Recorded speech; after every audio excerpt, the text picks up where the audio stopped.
नमो नमः सर्वेभ्यः। पूर्व की कक्षा में हम लोगों ने चर्चा किया था सर्वनाम। इसी क्रम में आगे बढ़ते हुए आज हम चर्चा करने वाले हैं आई वी और यू और योर्स की, यानी कि संस्कृत में कहते हैं प्रथमा विभक्ति के अंतर्गत मध्यम और उत्तम पुरुष का चर्चा आज होने वाला है आज की कक्षा में। पेज नंबर 45 पर देखें।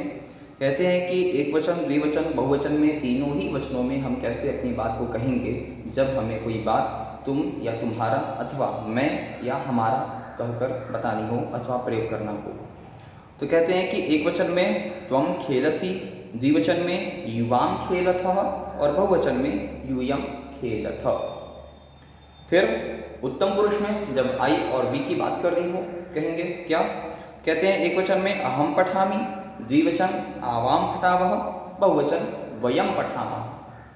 तो यह भूमिका है क्या कि आज हम चर्चा करने वाले हैं कि आई और वी और यू और योर्स की, जब हमें कोई बात तुम अथवा तुम्हारा से रिलेटेड बतानी हो या कहनी हो, जब कोई बात हमें मैं अपने लिए अथवा हमसे संबंधित अन्य के लिए कहनी हो, हम एक, हम दो या हम सभी, तुम एक, तुम दो या तुम सभी, अथवा तुम के स्थान पर आप का भी प्रयोग कर सकते हैं, आप या आप सभी, ऐसा।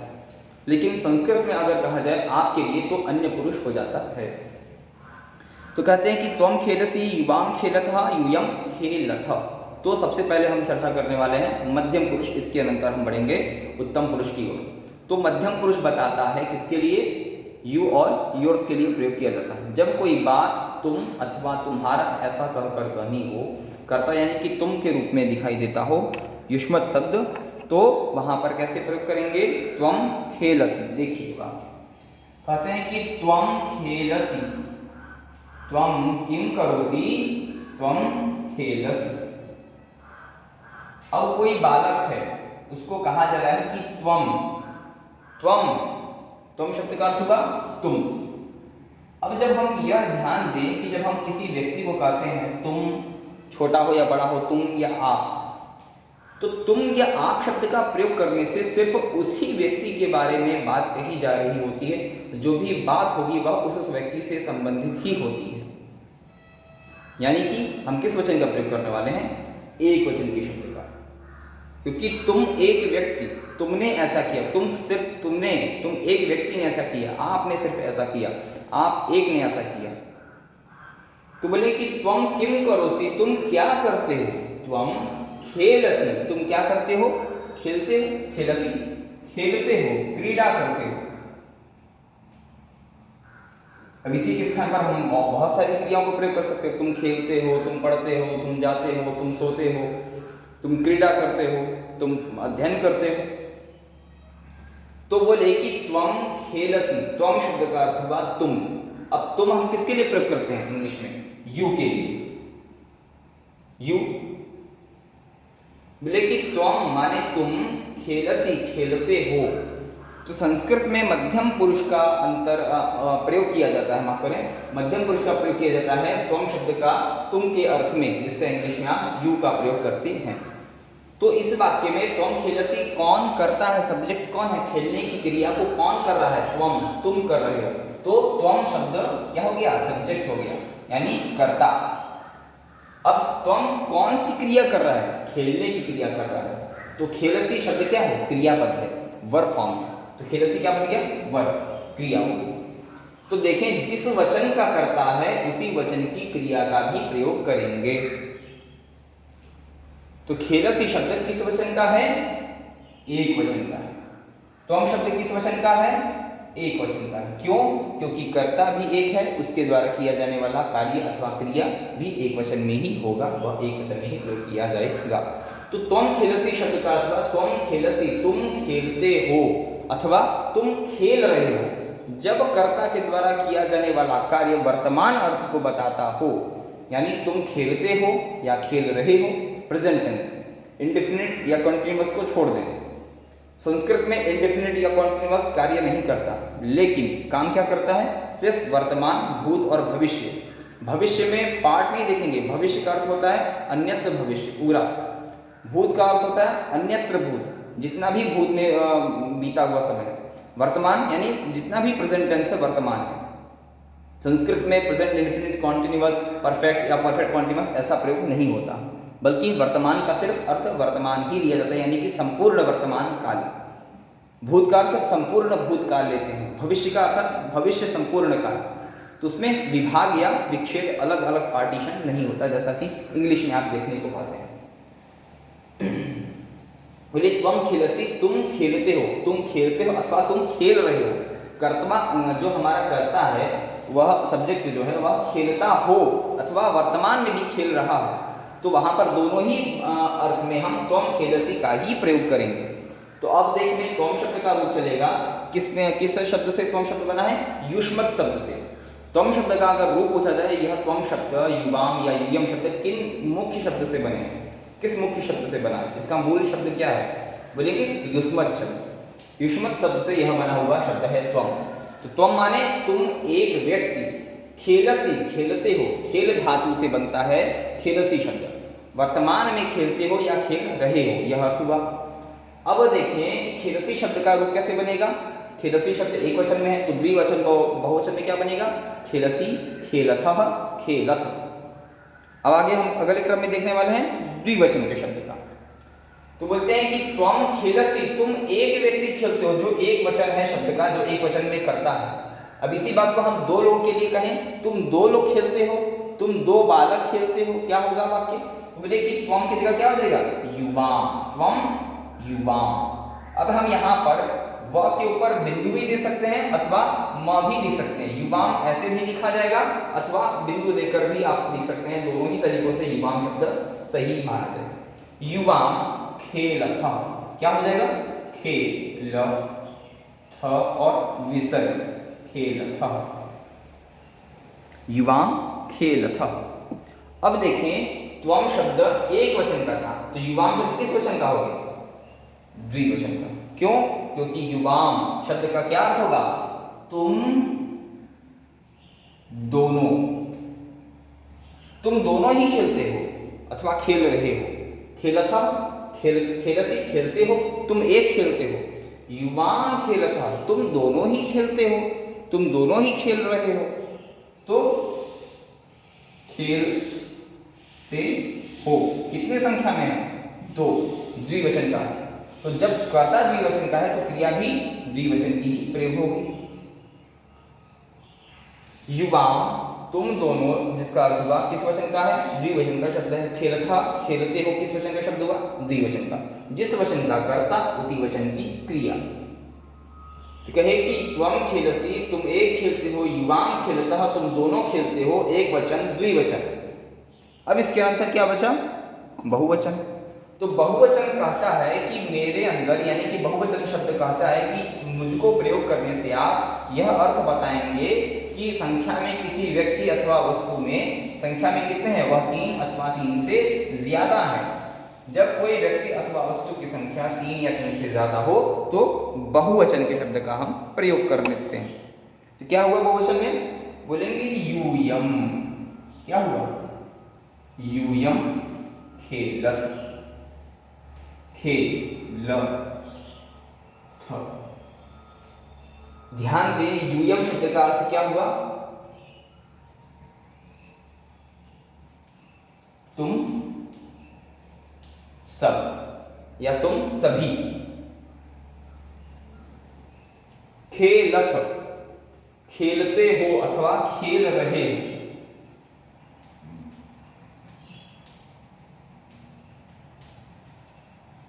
तुम सब यूयम खेलते हो, खेलथ।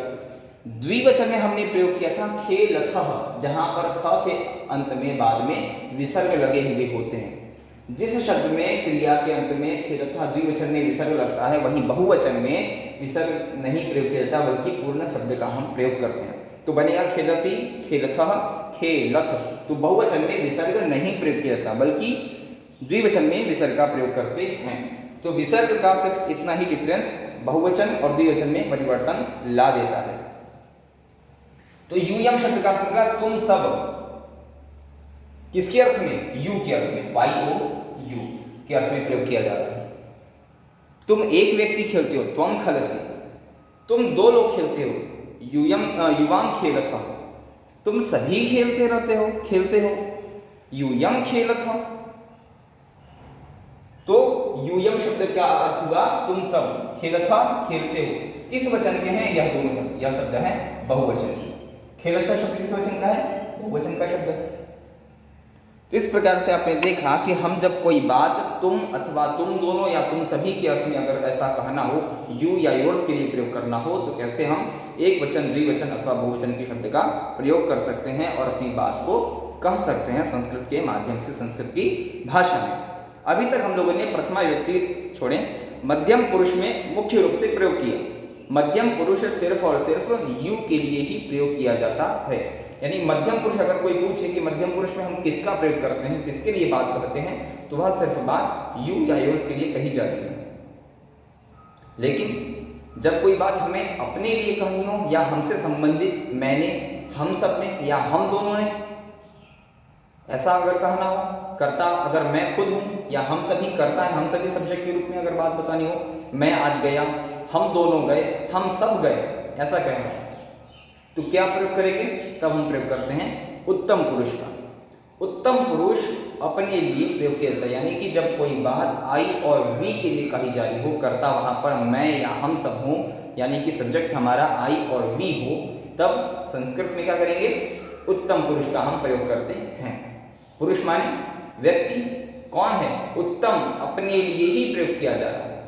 प्रथम पुरुष अन्य के लिए प्रयोग करते हैं, मध्यम पुरुष यू योर्स के लिए प्रयोग करते हैं, और उत्तम पुरुष हम या हम सब, मैं और हम सब के लिए प्रयोग करते हैं। तब इसके अंतर अगला क्रम देखें कि कहते हैं आई और वी। आई और वी का अंत में क्रम आता है, तो कहते हैं मैंने ऐसा किया, हम सब ने ऐसा किया। क्या किया? तो उत्तम पुरुष में प्रयोग आया कि अहम पठामि। बिल्कुल सही, अहम पठामि, मैं पढ़ता हूं। अहम किम करोमि, मैं क्या करता हूं? अहम पठामि, अहम पठामि। यह बात आप कहेंगे। इदानीम अहम पठामि, इदानीम माने मैं, अभी, अभी, वर्तमान। अहम पठामि, अहम किम करोमि, अहम इदानीम पठामि, अहम मैं, अहम मैं, अपने लिए प्रयोग करते हैं। तो जब इंग्लिश में आप कहते हैं आई यानी मैं, क्या हो गया संस्कृत में? अहम शब्द, अहम, मैं अपने लिए। अगर कर्ता यानी आप कोई बात सिर्फ अपने लिए कहते हो, कोई कार्य आपके द्वारा ही सिर्फ किया गया हो या उसके आप अधिकारी आप हो, तो अहम शब्द का प्रयोग करेंगे। तो अहम शब्द का अर्थ हुआ मैं। तो मैं शब्द को प्रयोग करने से वहां पर कितने लोगों का बोध होता है? सिर्फ अपना ही बोध होता है। यानी एक अपने व्यक्ति के लिए, खुद के लिए प्रयोग करते हैं, तो मैं शब्द का प्रयोग करते हैं। तो किसके वचन का हुआ? किस वचन का हुआ शब्द? यह एक वचन का। यानी कि अहम शब्द में कौन सा वचन है? एक वचन। पठामि, पढ़ता हूं, मैं क्या करता हूं? पढ़ता हूं। आदिनम पठामि, दिन भर पढ़ता हूं। किमपि न आगच्छति, फिर भी कुछ नहीं आता है। तो अहम, मैं, एक वचन का कर्ता, सिर्फ अपने लिए, पठामि, पढ़ता हूं। हूं शब्द आप हिंदी में किसके लिए प्रयोग करते हैं? वह पढ़ता हूं नहीं बोलेंगे, तुम पढ़ता हूं नहीं, मैं पढ़ता हूं। हूं शब्द अपने लिए ही प्रयोग किया जाता है। मैं जाता हूं, मैं पढ़ता हूं, मैं यह कार्य करता हूं। तो पठामि, पढ़ता हूं, जिसका अर्थ हुआ पठामि शब्द किस धातु से बना है? पठ धातु, जिसका अर्थ होता है पढ़ने के अर्थ में प्रयोग किया जाता है। तो संस्कृत में बोलते हैं पठनम करोमि, पढ़ता हूं। पठामि, पढ़ता हूं। कह पठति, सह पठति, न। अहम पठामि, मैं पढ़ता हूं, वह नहीं पढ़ता है। अहम पठामि, सह न पठति, वह नहीं पढ़ता है। इदानीं कह पठाति, कह पठामि। तो अहम पठामि, मैं पढ़ता हूं।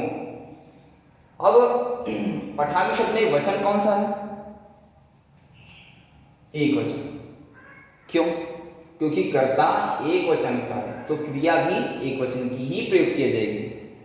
क्रिया यानी कि वर्ब हमेशा सब्जेक्ट के ऊपर यानी कर्ता के ऊपर आधारित होता है। जिस वचन का कर्ता, उसी वचन की क्रिया का हम प्रयोग करते हैं।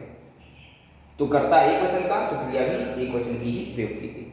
तो पठामि, पठावह, पठामह, जिसका रूप आगे देखने वाले हैं। तो कहे कि अहम पठामी, मैं एक व्यक्ति पढ़ता हूँ, आप ऐसा प्रयोग कर सकते हैं। और इसके साथ आप और भी बहुत सारी बातें कह सकते हैं। अहम पठामी, अहम शयनम करोमि, मैं सो रहा हूँ। इदानीम अहम भोजनम करोमि, मैं भोजन कर रहा हूँ। अहम गच्छामि, मैं जा रहा हूँ। किमपि करोमि, और भी बहुत सारे कार्य करता हूँ। ठीक, अब द्विवचन की बात करते हैं। कहते हैं कि जब किसी व्यक्ति की संख्या 2 हो तो द्विवचन का प्रयोग करते हैं। यानी कि अब यह स्थिति है कि जब कोई कार्य अथवा किसी बात को कहना हो कि हम दोनों ने किया, यह कार्य हम दोनों ने किया, यह कार्य हम दोनों करेंगे, या हम दोनों ने किया, तो किया या करेंगे या वर्तमान में करते हैं वह बात छोड़ें, लेकिन कर्ता के ऊपर ध्यान देना है यहाँ पर। तो अहम करोमि नहीं, सिर्फ मैंने नहीं किया। आवाम कुरुतः, हम दोनों ने किया। आवाम पठावः, ठीक, तो आवाम पठावः, अहम की बात क्या आया, आवाम। अहम शब्द एक वचन में था, तो आवाम शब्द किस वचन में आएगा, द्विवचन, क्योंकि कर्ता यहाँ पर 2 है। किसका अर्थ निकलेगा, हम दोनों, हम दोनों, यह ऐसा अर्थ निकलेगा, हम दोनों। आवाम किम करवावः, क्या करते हैं, पठावः, पठावः, द्विवचन में विसर्ग लग जाएगा। आवाम पठावः, हम दोनों पढ़ते हैं भाई, और क्या करते हैं इसके बाद, आवाम हम दोनों, पठावः पढ़ते हैं। पठ धातु से शब्द बना पठामी एक वचन, पठावः तो द्विवचन, क्योंकि कर्ता 2 लोग हैं, हम दोनों। आवाम शब्द का अर्थ निकलता है हम दोनों, तो कर्ता हम दोनों हैं, द्विवचन है, तो क्रिया भी द्विवचन की ही हुई। तो आवाम किम करवावः, हम दोनों क्या करते हैं, आवाम पठावः, हम दोनों पढ़ते हैं। आवाम गच्छावः, हम दोनों जाते हैं। आवाम पिबावः, हम सब पीते हैं। जलम पिबावः, अन्य किमपि न। अब इसके अंतर देखें,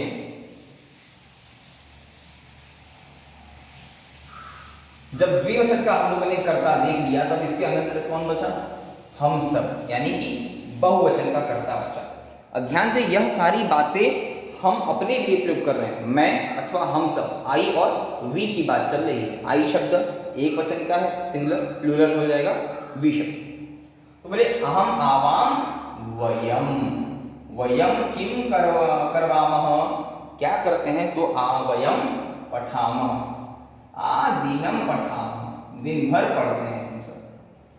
वयम क्या निकलेगा, हम सब, हम सब। पठामः पढ़ते हैं, और क्या करेंगे इसके अलावा, पढ़ते हैं।